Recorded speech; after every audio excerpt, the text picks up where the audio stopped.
The night the hotel clerk said there was only one room left, Michael Carter felt the ground shift beneath his feet.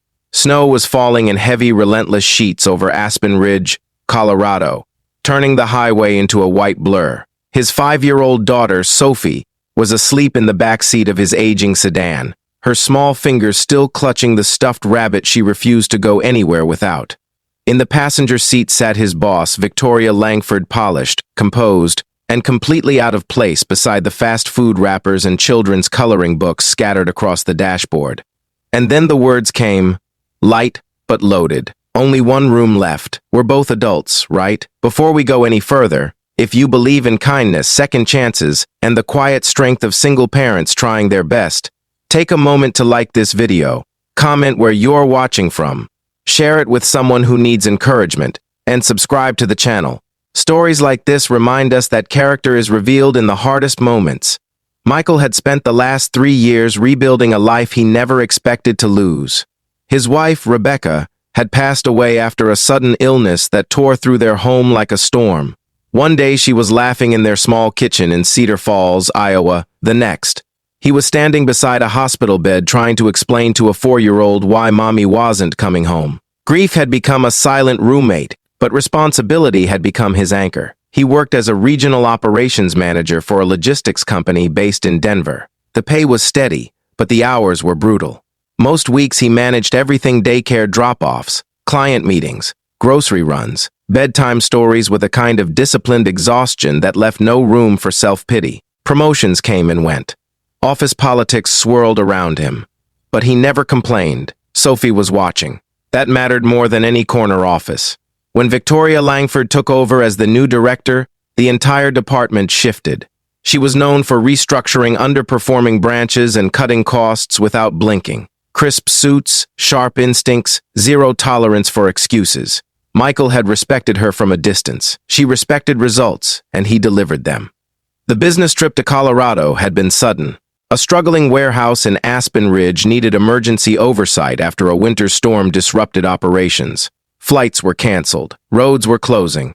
Michael had insisted he could drive through the night to assess the situation by morning. Victoria surprised him by saying she would go too. Leadership presence, Shed said. He hadn't expected the blizzard. He hadn't expected every hotel in town to be booked with stranded travelers. And he definitely hadn't expected the last available room to have a single king-sized bed. The clerk's eyes flicked between them apologetically. No cots. No rollaways. No cancellations. The next closest town was 40 miles away, roads closed until sunrise. Victoria stood beside him in her tailored charcoal coat, snow dusting her dark hair. She didn't look embarrassed. She looked practical. We're both adults, right? But Michael wasn't just an adult. He was a father. He glanced at the car through the glass doors. Sophie was still asleep. He imagined her waking up in a strange room, confused, asking questions he couldn't answer comfortably. He imagined whispers at the office if anyone found out. He imagined crossing a line that might be invisible to others but crystal clear to him. Victoria raised an eyebrow, waiting. Michael swallowed, then calmly asked the clerk for the room key.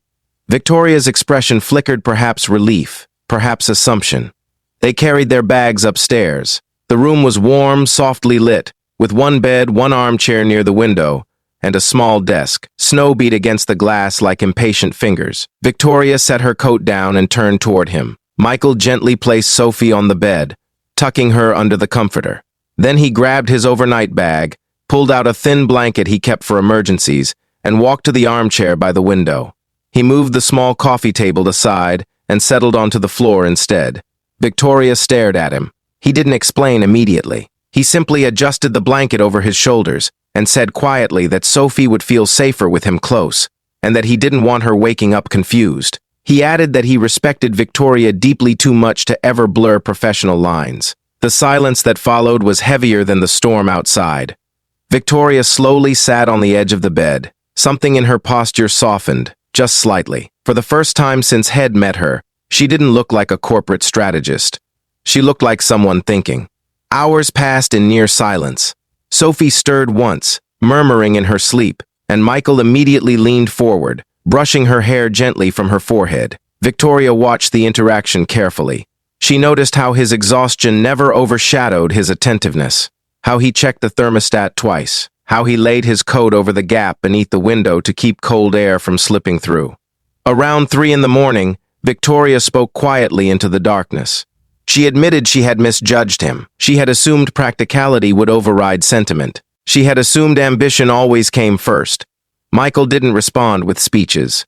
He simply said that some titles mattered less than others. Dad was the one he couldn't afford to fail at.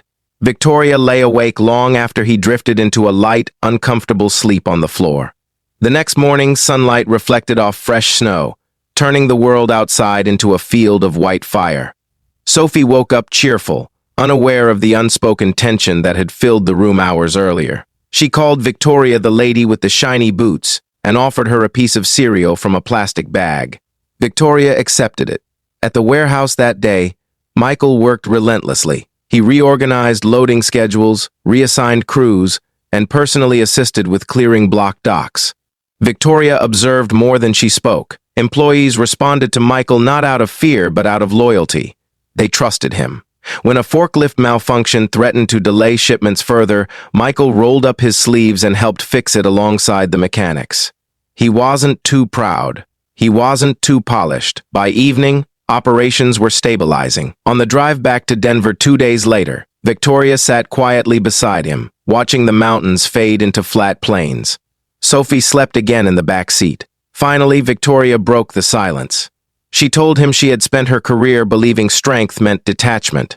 That professionalism required distance. That vulnerability was weakness. But watching him choose integrity over convenience, watching him prioritize his daughter over optics or opportunity, had unsettled something in her. She admitted she had offered the shared room casually, testing boundaries without fully considering the weight of them. She had expected compromise. Instead, she had witnessed character. 2 weeks later, the company held its quarterly leadership meeting. Rumors had circulated about restructuring, promotions, layoffs. Michael sat in the conference room, unaware that his life was about to shift again. Victoria stood at the front of the room, poised as ever. But her voice carried a different tone, less sharp, more deliberate. She announced the creation of a new executive role, Director of Field Operations, someone who would oversee regional teams with hands-on leadership and a people-first philosophy. Then she said Michael Carter's name. The room went still. He felt heat rush to his face. Shock rippled through him. This wasn't just a promotion, it was influence, stability, security for Sophie's future. After the meeting, Victoria approached him privately. She told him the decision wasn't charity. It wasn't gratitude. It was recognition. Leadership, she said, isn't about power. It's about example. Michael drove home that evening with a quiet smile. Sophie ran to the door when he walked in, nearly knocking him over with a hug. He lifted her high, laughing in a way he hadn't in years. Later that night, after bedtime stories and warm milk and whispered prayers, he sat alone on the couch. He realized something profound. The choice that shocked Victoria hadn't been about a room. It had been about identity, about knowing who he was when no one was watching and staying that person when someone was. If this story touched your heart, if it reminded you that integrity still matters in a world obsessed with shortcuts, please take a moment to like this video, share it with someone who needs hope, and subscribe for more stories that restore faith in humanity. And before this story ends, here's a special request: comment the word character below if you believe doing the right thing is always worth it, even when no one would blame you for doing otherwise. Because sometimes, the most shocking choice isn't the bold one, it's the honorable one. Michael never told many people about that snowy night in Aspen Ridge. He didn't need to. The lesson lived quietly inside him, shaping every decision that followed. Victoria changed too. She implemented family supportive policies across the company: flexible travel schedules, childcare stipends, mental health resources. Colleagues noticed the shift. They didn't know its origin, but it began with a single room, a single choice, and a father who understood that being a good man wasn't about who was watching. It was about who was waiting at home.